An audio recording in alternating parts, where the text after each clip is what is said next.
What happens when the silence you needed becomes the silence that ends everything? I never meant to vanish. At first, it was just a single quiet day. A moment to gather myself, to breathe. I told myself Levi would understand. After all, we'd shared 5 years together.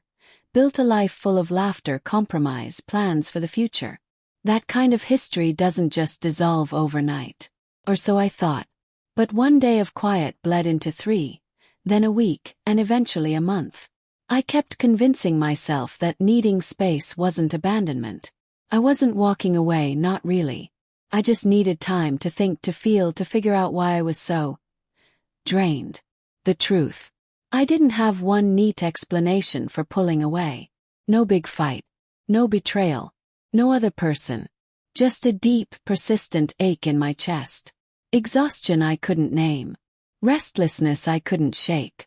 There were mornings I'd wake up and barely recognize myself. I'd stare at my reflection, wondering who I was without the structure of us. Even the soft rhythm of Levi's breathing beside me, once a source of comfort, began to feel intrusive. I started craving solitude the way a drowning person craves air. So I went quiet. One unread message turned into 5. I'd see his name light up my phone screen, read every word, feel the weight of his concern, and still I wouldn't reply. Not because I didn't care, but because I didn't know how to say, "I'm slipping away and I don't know how to stop it." The first week he checked in constantly. "Hey love, are you okay? Just let me know you're safe." Then voicemails. His voice, warm, calm, never angry, filled with more worry than frustration. By the second week the messages became fewer. One of them said, "Did I do something wrong?" That broke me. Because he hadn't. Levi was everything a person should be. Kind, consistent, patient. The kind of man who listens more than he speaks. Who notices when your coffee mug is low or when your hands are cold. But maybe that was part of the problem. His steadiness made my own confusion more obvious. His certainty made my doubts louder. I started to fear I was outgrowing the version of myself who loved him. Or maybe, and this hurt more to admit, I was never truly that version to begin with. I was just someone learning how to be loved, and terrified by how deeply he did. By the third week, the silence between us was deafening. I'd scroll through old pictures. Our weekend hikes, rainy mornings with tea, that video where he surprised me with a handmade bookshelf because I once casually mentioned I needed one. It all felt like watching someone else's life. I kept promising myself, tomorrow I'll reach out. I'll explain everything. But with each passing day, the words got heavier. The guilt settled deeper. I told myself he'd wait. That 5 years meant something unshakable. Until the day it didn't. When the 4th week passed, I finally messaged him. "Hey, I know it's been a while. I'm really sorry. Can we talk?" His reply came 6 minutes later. "You went silent for a month after 5 years. That's the discussion.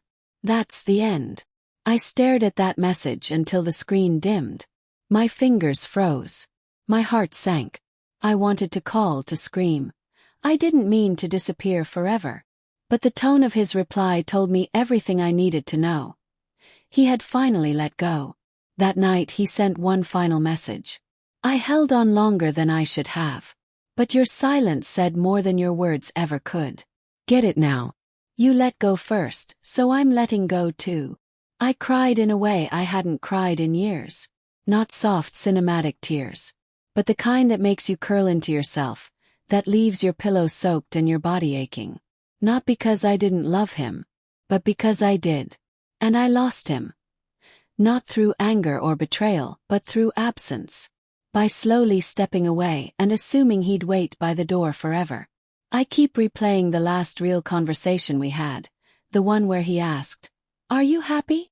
Told him yes. He didn't believe me. He always saw through me. Maybe that's why he didn't fight harder in the end. He realized I was already halfway gone. And maybe he deserved someone who wanted to stay without needing a reason to. Now, when I see his name pop up in old photos or shared memories, I don't feel resentment. Just regret. He was a good man. One who deserved presence. One who deserved honesty. One who should have never had to beg for a reply. I still check his profile sometimes. He looks happier now. Lighter. Like someone loved, really loved, by someone who never disappeared without a word. Someone who chose him. Every day. And I don't hate her for that. Because I was the one who walked away, thinking I could return when I was ready. But some people, when they're left behind, they don't wait forever. They learn how to move on. And sometimes they never reopen the door. So here's the question.